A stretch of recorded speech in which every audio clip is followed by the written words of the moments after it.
Il était une fois un pays qui avait oublié pourquoi, tous les ans, on fêtait Noël. Pourtant, tous les enfants attendaient ce temps merveilleux avec excitation et impatience. Noah aussi attendait depuis des semaines quelque chose de spécial. Chaque matin, il sautait de son lit d'un bond et se précipitait à la fenêtre pour voir si elle était arrivée. Ce matin de décembre, elle était enfin là, la neige. Elle est arrivée, elle est arrivée, elle est là, la neige, la neige! Noah sautait dans sa chambre en criant de joie. La neige, enfin, on va bien s'amuser, se disait-il joyeux en enfilant pantalon, chemise, pull, écharpe, bonnet. Vite, vite, vite! Dans la cuisine, le chocolat chaud était déjà prêt, fumant, embaumant la maison. Noah le but à toute vitesse, embrassa sa maman et « Mets tes moufles et tes bottes, ils sont dans le placard du vestibule !» lui lança sa maman alors que Noah avait déjà sa main sur la poignée de la porte. « C'est vrai que ce serait pas le mieux de sortir en chaussettes, » se dit Noah. Il lâcha la porte et enfila ses bottes, mit ses moufles et sortit. Le soleil brillait de tous ses feux. Il faisait si beau. Il avait dû neiger toute la nuit parce qu'il y avait une bonne couche de neige fraîche, assez haute. Noah adorait entendre le bruit de ses pas qui s'enfoncent dans la neige, comme dans un manteau moelleux et craquant à la fois. Il faisait un peu froid, mais pas trop. Tout était d'un blanc magnifique, de la neige scintillante partout jusqu'à l'horizon. Les sapins en étaient couverts, les branches noires des arbres sans feuilles semblaient figées, endormies. Les collines rayonnaient et au loin, les montagnes majestueuses étaient encore plus grandioses, habillées tout de blanc. Noah reçut une boule de neige en pleine figure et entendit un cri. « À l'attaque !» Justin et Léa, ses voisins, étaient déjà dehors. « Tu traînes, marmotte !» lui lança Léa en rigolant. « Tu vas voir !» lança Noah en ramassant de la neige. Il fit aussitôt une boule et se précipita au devant de l'ennemi, déjà armé. Cette bataille de boules de neige fut mémorable, la plus belle que Noah ait jamais faite. Les trois amis ne virent pas le temps passer. Qu'est-ce qu'ils avaient pu rigoler? Fatigués de se courir après, ils décidèrent de faire un bonhomme de neige, le plus grand qu'ils pourraient, en roulant des boules plus grosses qu'eux. Soudain, Léa s'étonna. « Mais pourquoi fait-on toujours un bonhomme? Pourquoi ne ferait-on pas un chat de neige, un ours de neige ou un élan? Pourquoi pas? C'est une bonne idée, au travail !» s'écrièrent Noah et Justin d'une seule voix. Les trois amis pétrirent la neige et construisirent un chat, un ours et un élan. « Quelle journée! Ce Noël va être grandiose !» pensa Noah. « Noah !» appela sa maman. « Noah, rentre un peu, on doit aller au village faire quelques courses. Rentre vite te changer. » Noah partit avec sa maman dans leur traîneau tiré par deux beaux chevaux noirs, Jude et Judy. La nuit commençait à tomber et les lumières à s'allumer. Il fallait quelques kilomètres avant d'arriver au village. Noah adorait y aller en cette période parce que tout y était décoré et illuminé. En s'approchant, de loin, on voyait déjà les décorations. De grands sapins recouverts de boules rouges, blanches, roses, jaunes, des guirlandes colorées partout. On croisait des traîneaux avec des chevaux, mais aussi avec des rennes. Ils portaient des clochettes autour de leur cou. Elles tintaient pendant qu'ils trottaient. Les lumières brillaient et faisaient scintiller les arbres recouverts de glace. C'était merveilleux et féerique. « Oh, j'aimerais que ce soit Noël toute l'année, » se dit Noah. La maman de Noah se rendit dans quelques magasins, achetant ce dont elle avait besoin. Noah l'accompagna et s'étonna de ne pas avoir croisé Madame Olga. Madame Olga était une dame âgée, belle, riche et très gentille. Elle était toujours soignée et très distinguée. Chaque année, à Noël, elle offrait des cadeaux à tous les enfants de la ville. Elle vivait seule avec son majordome dans une belle maison sur la colline aux coquelicots. Un peu excentrique, elle était drôle et créative. Elle portait toujours de grands chapeaux à plumes et ne sortait jamais sans son ombrelle, quel que soit le temps qu'il faisait. Madame Olga avait un animal de compagnie singulier, un dindon fort bien dressé avec lequel elle prenait le thé tous les jours à 17h. Tous les samedis, elle payait les vendeurs d'oiseaux au marché pour seulement pouvoir ouvrir leur cage et les voir s'envoler en souriant. Son mari était inventeur de machines bizarres. Je ne sais pas s'il avait inventé ne serait-ce qu'une seule machine qui marchait. Il était décédé il y a quelques années. Depuis, Madame Olga lâchait des ballons rouges à chacun de ses anniversaires, comme pour lui faire encore coucou. Dans la ville, elle prenait soin des familles pauvres autant qu'elle pouvait. Elle restait souvent au chevet d'une malade ou d'une personne âgée qui avait besoin de soins et de compagnie. Elle ne ménageait pas sa peine. Tout le monde l'aimait. Mais cette année, Noah a appris que Madame Olga était très malade. C'est pour cela qu'on ne la voyait plus en ville. Elle avait attrapé une pneumonie et n'arrivait pas à s'en remettre. Le docteur faisait tout ce qu'il pouvait pour l'aider et prendre soin d'elle, et son majordome, M. Nelson, veillait sur elle jour et nuit. Madame Olga, malade, elle ne nous offrirait sûrement pas de cadeaux cette année. Noah et ses amis Justin et Léa décidèrent de rendre visite à Madame Olga pour lui souhaiter de se rétablir au plus vite. Le majordome les reçut gentiment dans la grande maison rose et bleue. Il les conduisit dans la grande chambre jaune. Madame Olga était allongée dans un lit magnifique, au creux de coussins bien moelleux. Il faisait bien chaud dans cette chambre.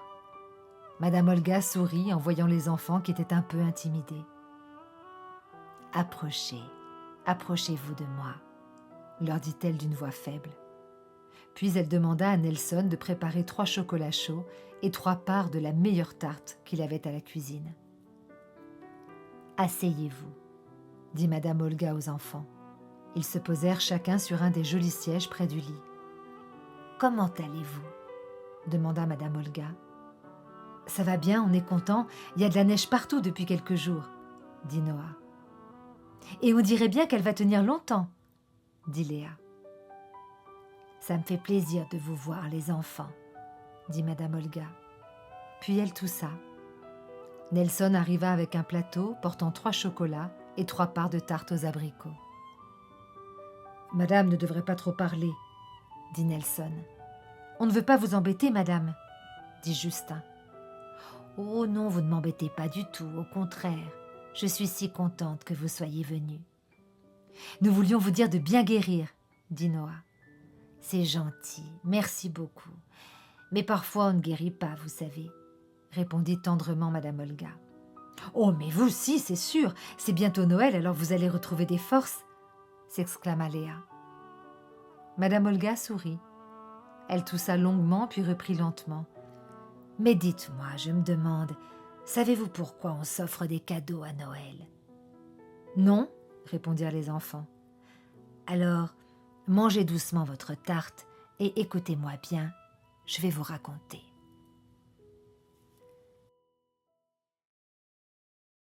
C'était il y a bien longtemps, il y a 2000 ans environ, dans un pays très lointain en Israël. Une jeune femme attendait un bébé. Elle aimait Dieu, le Créateur de toutes choses. Elle suivait ses lois et le priait chaque semaine à la synagogue. Un envoyé du ciel lui annonça qu'elle mettrait au monde un enfant qui deviendrait le sauveur de tous ceux qui auraient confiance en lui. Avec son mari, Joseph, elle partit en voyage à Bethléem et une fois arrivés, ils cherchèrent un endroit pour passer la nuit.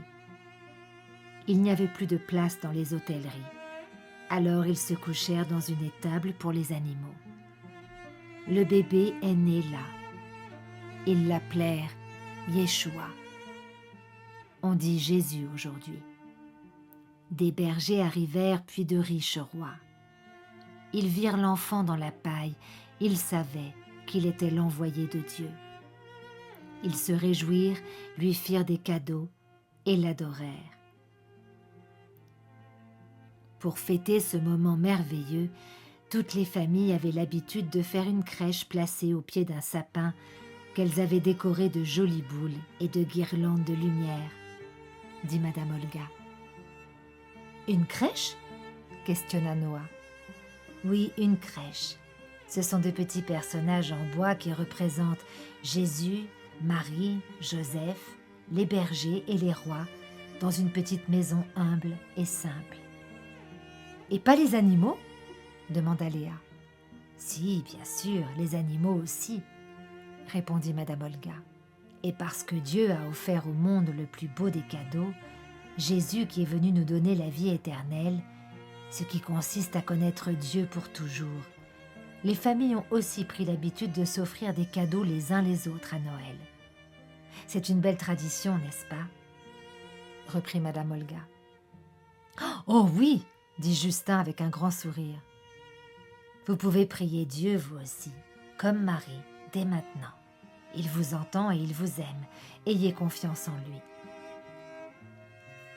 Madame Olga appela Nelson, son majordome, et lui demanda d'ouvrir le tiroir du haut de la belle commode en bois rouge, tout sculpté de fleurs. « Prenez le livre qui s'y trouve, Nelson, s'il vous plaît, et apportez-le-moi, » demanda-t-elle. Madame Olga donna le livre aux enfants en leur disant « Voici le livre de la bonne nouvelle, qui raconte tout cela en détail et bien d'autres choses encore. Lisez-le et souvenez-vous-en, tout y est vrai. » Le docteur arriva et Nelson demanda aux enfants de laisser Madame Olga se reposer car elle était très fatiguée. Elle les salua et ils l'embrassèrent chaleureusement avant de sortir. Une fois dehors, ils marchèrent tous les trois en silence un long moment, chacun perdu dans ses pensées, ému par les paroles de Madame Olga. Puis Léa s'exclama « Il faut qu'on fasse quelque chose. »« Faire quoi ?» répondit Justin. « Je sais pas, quelque chose qui lui ferait plaisir, quelque chose qui l'encouragerait, » dit Léa. « Allons à la cabane, on va y réfléchir, » dit Noah. Ils allèrent à leur cabane secrète, construite dans la forêt de bouleaux, une cabane bien solide pour résister au vent, à la pluie et à la neige. Assis en tailleur dans leur cabane, ils réfléchirent, discutèrent longtemps et lurent le début de l'évangile que Madame Olga leur avait offert. Soudain, Noah eut une idée. « Et si on construisait une crèche pour Madame Olga ?»« Oh oui !» dit Léa. « En voilà une bonne idée, une crèche, mais une grande alors !»« D'accord !» s'écria Justin, « la plus grande qu'on ait jamais vue. »« Peut-être que ça l'aidera un peu à guérir, » dit Noah. Les jours qui suivirent furent bien occupés. Noah, Léa et Justin oublièrent les batailles de boules et les bonhommes de neige de toutes les formes possibles pour se concentrer avec détermination à la construction des personnages d'une crèche géante. Ils s'installèrent dans la grange des parents de Noah. Ils rassemblèrent du bois mort, des planches, des clous, de la paille et tout ce qui pourrait leur servir pour fabriquer des personnages aussi grands que nature. Joseph, Marie, 2 bergers, 3 rois mages, un âne, un bœuf, 2 moutons et Jésus bébé dans une mangeoire. Ils racontèrent l'histoire de Noël à leurs parents émerveillés et leur demandèrent de les aider, ce qu'ils firent avec joie. Leurs mamans confectionnèrent de beaux habits colorés pour ces personnages avec de vieux tissus qu'elles récoltèrent auprès de leurs amis, tout en leur racontant le vrai sens de Noël. Leurs pères bâtirent une crèche avec un toit, et quand tout fut prêt, ils mirent les personnages et la crèche dans un chariot et allèrent les installer dans le jardin de Madame Olga. C'était magnifique.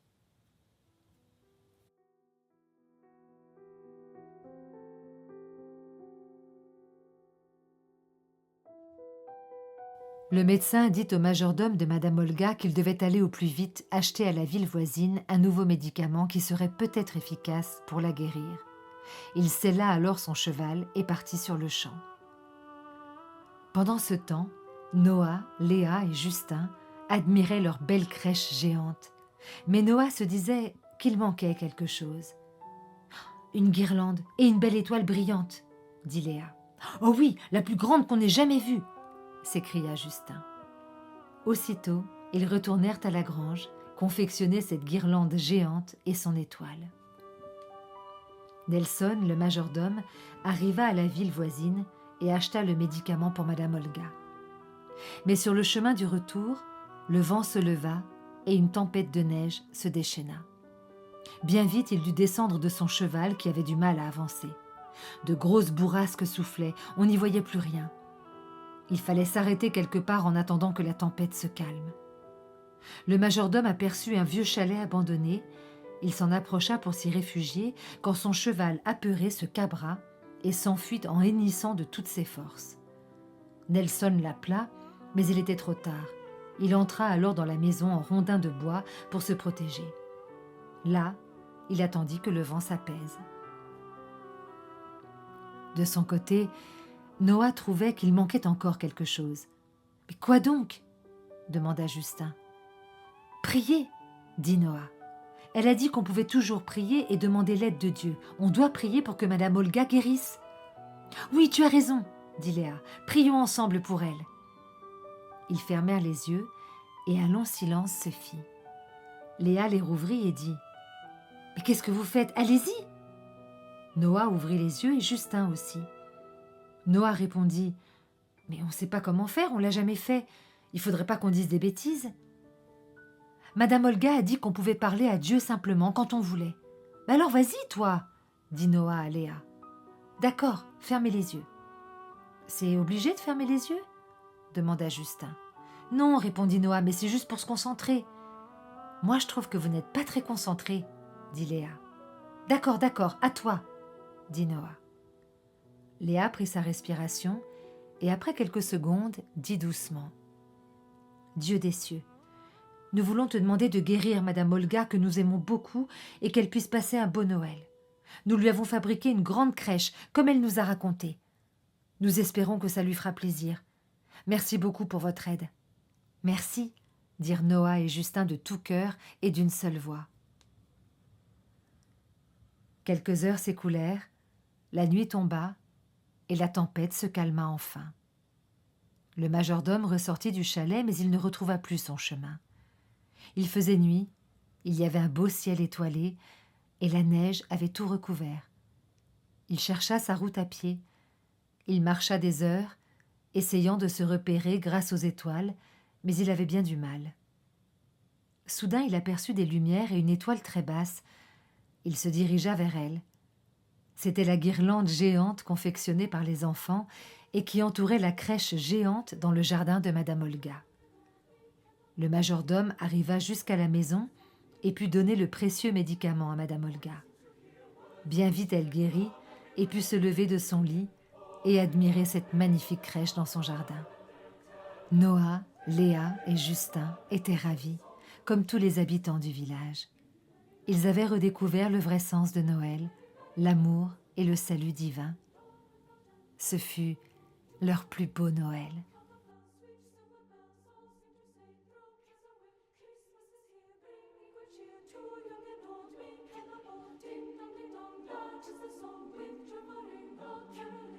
Seems to hear words of good cheer from everywhere filling the air. Oh, how they pound, raising the sound, draw him and dare, tell him and tell. Gayly therein while people sing songs of good cheer. Christmas is here. Many, many,